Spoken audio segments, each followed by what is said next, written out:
right, let's talk about teaching art as an academic subject. Unfortunately, most of the time when our students experience art, it's either an OT exercise or it's a seasonal craft. And they really miss out on the academics of art history, famous artists, techniques, ideas like light and color and line and shape and depth and perspective and, all those things our students can understand. They may not be able to, have the fine motor skills to do all of the arting, right? All of the painting, all of the drawing. But they can learn the concept. They can learn the academic concept. So let's focus on that and then accommodate our students where they're unable to do the work with their fine motor skills. Now, I'll show you how to do that.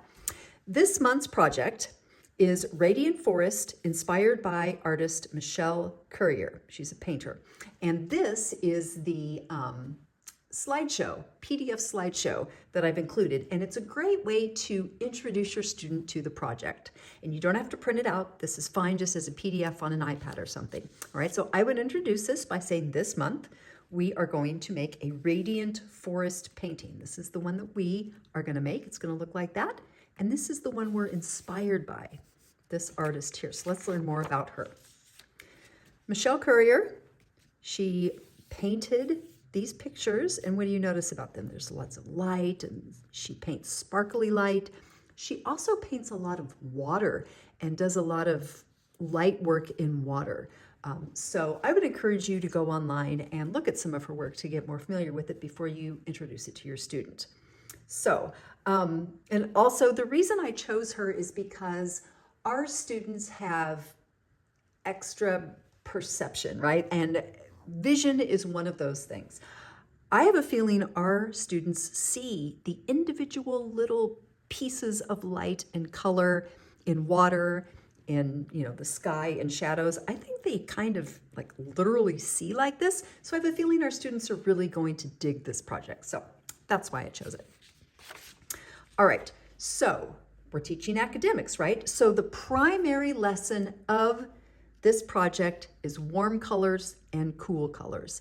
And I explain warm colors by saying that warm colors look like the sun or fire, things that are hot. And cool colors look like water or, snow or things that are cool. So that's a good way to remember warm colors. Warm colors are yellow, orange, and red. Cool colors are green, blue, and purple, and all the colors in between. So let's look at our artist's painting that we're going to be drawing inspiration from. Where do you see warm colors? Where's yellow? Right? We see yellow here and orange here. And it looks like, I think that's the sun coming through then. That's why it's warm colors, right? Because it's sunlight. Sunlight is hot. And sure enough, there they are in the background and on the ground. Now, where do you see the cool colors? Let's find the cool colors. Where do we see them? The tree, the trees, the shadows. So the artist used cool colors on the parts that didn't get the sunshine, right? Just like it's cooler in the shade than it is in the sun. So that's why the artist used cool colors in the places that are in the shade to better communicate with us that the sunlight is coming from behind. All right, and we have an I can statement, and this really sums up the 3 overriding lessons in this project. We're going to learn about American artist Michelle Currier. She lives in the mountains, so if you live in the mountains with your student, you guys might really enjoy this. She lives in Colorado, I believe. Also paints a lot of Lake Tahoe. I will also learn painting techniques. We are going to blend our warm colors together for the background, and then we're also going to do splatter painting. Who doesn't love that? And then we're also going to learn about color, warm colors in the background, cool colors in the trees to increase contrast. All right, so if you want to just work on teaching warm and cool colors, you can do that. But we can also work on learning blending. We can learn about contrast. We can learn about the artist. You can expand this based on the age of your student. All right, so that is the intro. Now, let's look at our handouts. All right, this is going to be completed in 2 sessions.